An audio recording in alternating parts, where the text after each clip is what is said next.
I'm Dr. Fulu, and today we'll be talking about hindrances to good nutrition in children. Many times we find that our children are not growing well or are not eating properly, and we worry. Now, there could be a number of things that are responsible for this. First of all, I'll talk about the caregiver factor. Now, the factor is important because how the baby or the child is fed can also influence the reception of the meals by the child.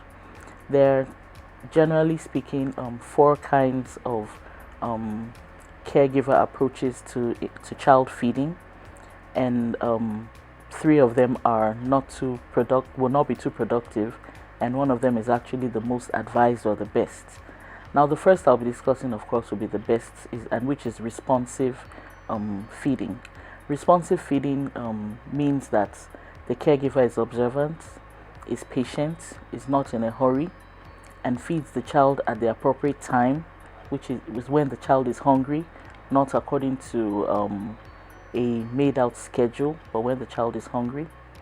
And the food is presented in an acceptable manner, acceptable in terms of aesthetics, acceptable in terms of the temperature, and also the content of the feed, especially consistency and nutrient density.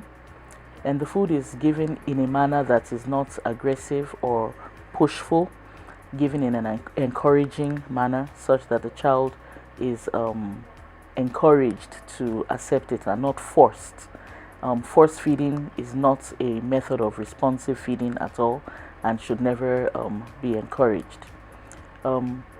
The next method of child feeding is the controlling method, during which a child is forced to adhere to rigid schedules of feeding and is forced to eat specific food types, not giving attention to the child's needs or preferences. This is also likely to be a counterproductive method of child feeding. The next one is the indulgent method of child feeding, and this, as can be imagined, is when a child is pandered to. Every whim and caprice of the child with respect to feeding, is given into. And here you have children not having the required diversity, because children definitely will tend to lean towards those food types that will appeal to their senses, such as sweet foods, highly processed foods, even fast foods, and these are not likely to be helpful, to the child's nutrition. And the last method of caregiver feeding, is the neglectful method, whereby the child is just left to his or her own devices, and is not given the age appropriate meals that are required, and this actually contributes to undernutrition in children. This is the most commonly associated caregiver feeding type, associated with undernutrition. Now, on the side of the child, there are also things that could hinder good nutrition in children, and these include presence of a limited appetite.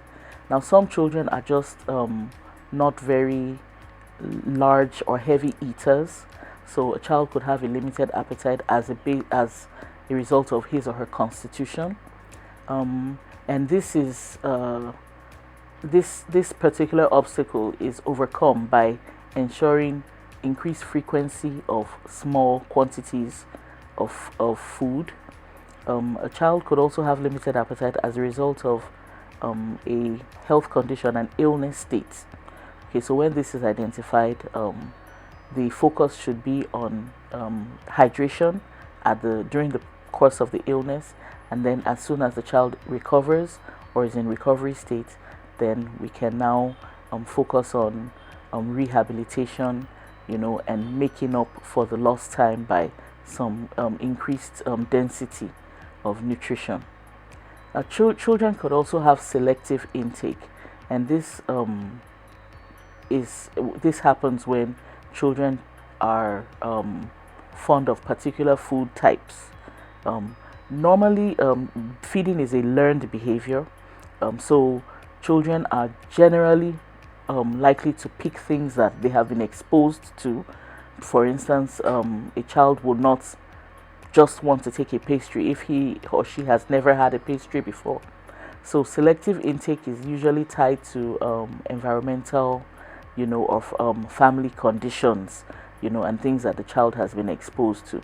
Then some children, this is a very rare one, but some children actually do have a fear of feeding. So they see the food in the plate and they feel, oh, this is just too much, or I just can't, and as a result of this, they have poor nutrition. So the responsive caregiver is usually able to manipulate or to navigate either any of these difficulty in feeding types, to be able to ensure that the child is the child's nutrition and feeding is optimized. We have two outlier conditions that are not very common, but they do occur, and this could also affect the nutritional status of children.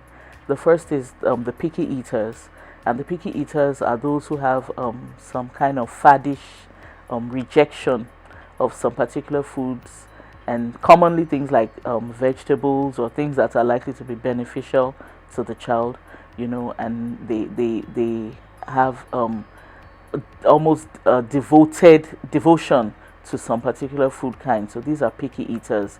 Then we have those who have neophobia, and this is a child who has almost a total rejection of being introduced to new food types.